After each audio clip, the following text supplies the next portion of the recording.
माह रमज़ानुल मुबारक की आमद है और यकीनन हर साहिब मुहब्बत माह रमज़ानुल मुबारक के उन लम्हात का इंतज़ार कर रहा है कि जैसे ही माह रमज़ानुल मुबारक की जलवागरी हो और रमज़ानुल मुबारक के फयूज़ व बरक़ात को अपने दामन में समेटने की सआदत हासिल की जाए। रमज़ानुल मुबारक का महीना ये वो अज़ीमुश्शान महीना है कि जैसे ही रमज़ानुल मुबारक की आमद होती है तो यकीनन अल्लाह की ख़ास बरकतें और उस बारी ताला की ख़ास रहमतें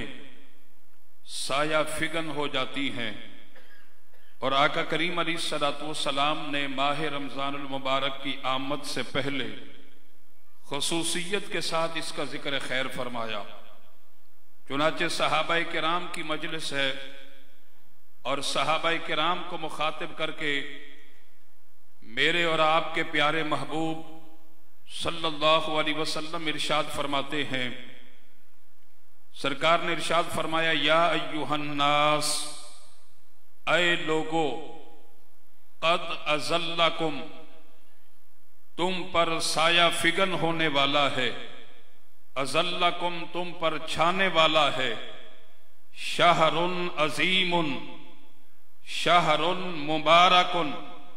फरमाया कि तुम पर अजमत वाला महीना आने वाला है, शहरुन मुबारकुन, तुम पर मुबारक महीना आने वाला है। तो मोहतरम हजरात याद रखें, जिसे मेरे और आपके प्यारे नबी सल्लल्लाहु अलैहि वसल्लम अजमत वाला महीना कहें और जिसे मेरे और आपके प्यारे आका मुबारक महीना कहें, और फिर सरकार का फरमान है कि इस माह मुकद्दस के अंदर जो बंदा इखलास के साथ और मोहब्बत के साथ अल्लाह करीम की बारगाह में झुक जाता है और फिर रब की बारगाह में जब वो झुककर इल्तिजा करता है, फरियाद करता है, तो फिर रब करीम अपने बंदे की फरियाद को कबूल फरमा लेता है। और फिर देखें कि इस माह मुकद्दस के अंदर मोहतरम हजरात सबसे अहम तरीन जो इबादत है, फर्ज नमाज के साथ साथ रोजा की इबादत है। और रमजान का रोजा ये फर्ज है मुसलमानों पर। और याद रखें, रमजान के रोजे की इतनी बड़ी अहमियत है, हजरत मौला अली शेर खुदा फरमाते हैं, अगरचे कोई जान बूझकर रमजानुल मुबारक का एक रोजा छोड़ दे और फिर वो कयामत तक उस एक रोजे की कज़ा करता रहे, फरमाया कि कयामत तक वो रोजा रखता रहे, तो एक रोजे का बदल नहीं हो सकता। अब आप खुद अंदाजा लगाएं, क्योंकि सरकार ने जो सहाबाए किराम को इस बात की तलकीन की और सहाबाए किराम को रमजानुल मुबारक की अहमियत के बारे में बताया, तो यकीनन हमें भी सोचना चाहिए कि माह रमजानुल मुबारक की आमद से पहले पहले हमें मुकम्मल तैयारी करनी है और ना सिर्फ अपनी बल्कि अपने बच्चों की तैयारी करनी है, दोस्त अहबाब की जहन साजी करनी है और उनको बताना है कि इस्लाम की तालीमात हमें इस हवाले से क्या कहती है और आका करीम अलैहिस्सलातु वस्सलाम का फरमान इस हवाले से क्या है। और रमजान का महीना, क्योंकि रमजान का मतलब ही यही है जल जाना, यानी रमजान गुनाहों को जला देता है। इस्लामी एतबार से साल भर के दिनों को अगरचे शुमार किया जाए तो 360 दिन बनते हैं,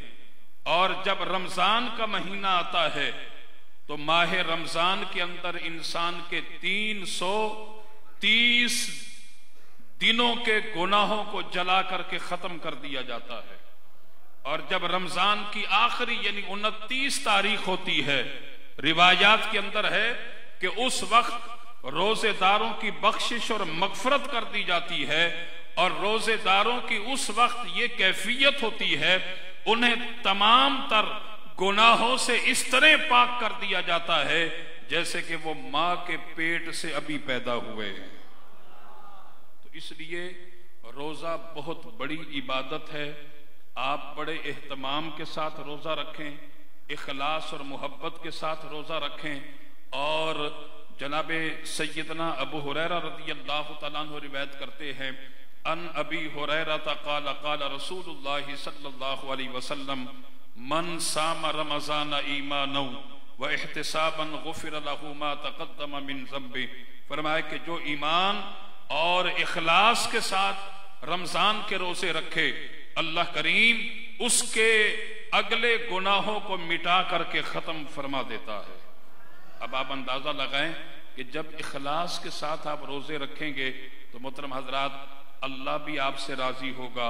और अल्लाह का नबी भी आपसे राजी होगा, और फिर माह रमजान मुबारक के वो सारे फयूज़ व बरक़ात भी आपको नसीब होंगे। और याद रखें, ये जो रोजा की इबादत है, ये सिर्फ हमारे यानी उम्मत मुस्तफ़ा पर ये फर्ज नहीं किए गए, बल्कि हजरत आदम अलैहिस्सलाम से लेकर हमारे नबी पाक अलैहिस्सलाम पर आप सारे के सारे नबियों की हिस्ट्री उठा करके, तारीख उठा करके मुताला करें, हर नबी पर अल्लाह करीम ने रोजे फर्ज किए। ये अलग बात है कि ये उम्मत मुस्तफ़ा का खासा है, उम्मत मुस्तफ़ा का ये एजाज है। उनके लिए मुख्तलिफ तारीखों के रोजे फर्ज किए गए थे, उनकी उम्मत के लिए मुख्तलिफ दिनों के रोजे फर्ज थे, लेकिन उम्मत मुस्तफ़ा पर अल्लाह करीम ने पूरे एक मंथ के रोजे फर्ज कर दिए गए। ये एजाज है उम्मत मुस्तफ़ा का। अल्लाह करीम ने फरमाया कि या अय्युहल्लज़ीना आमनू, ऐ ईमान वालो, कुतिबा अलैकुमुस्सियामु कमा कुतिबा अलल्लज़ीना मिन क़ब्लिकुम, ऐ ईमान वालो रोजे तुम पर फर्ज किए गए जैसा कि तुमसे अगलों यानी पहलों पर फर्ज किए गए थे, लअल्लकुम तत्तकून, ताकि तुम्हें परहेजगारी और तकवा मिल जाए। मोहतरम हजरात, यहाँ रोजे का मकसद भी बयान कर दिया कुरान के अंदर के रोजा रखने से इंसान को तकवा मिलता है, परहेजगारी मिलती है। तो इसलिए हमें इखलास के साथ रोजे रखने चाहिए। आखिरी बात, रोजा ये वो अजीम शान इबादत है कि जब बंदा रोजा रखता है तो फिर इसकी जज़ा बराह रास्त अल्लाह अपने बंदे को अता फरमाता है। बराह रास्त, दरमियान में कोई वास्ता, कोई ताल्लुक नहीं। फरमाया कि फ़इन्नहु ली व अना अजज़ी बिही, रोजा मेरे लिए है और इसकी जज़ा बराह रास्त मैं अपने बंदे को अता कर देता हूं। और एक रिवायत के अंदर है कि व अना उज्ज़ा बिही, रोजा मेरे लिए है और इसकी जज़ा मैं खुद ही। अब आप खुद अंदाजा लगाएं कि अल्लाह करीम का हम पर कितना बड़ा करम है, कितना बड़ा एहसान है। तो बस मेरा ये आपको मैसेज है इस इस्तकबाल रमज़ान की महफिल के हवाले से कि रमज़ान मुबारक की आमद से पहले आप हजरात रमज़ान के लिए तैयार हो जाएं और अपने दोस्त, अहबाब, बच्चों, घर वालों की जहनसाजी करें।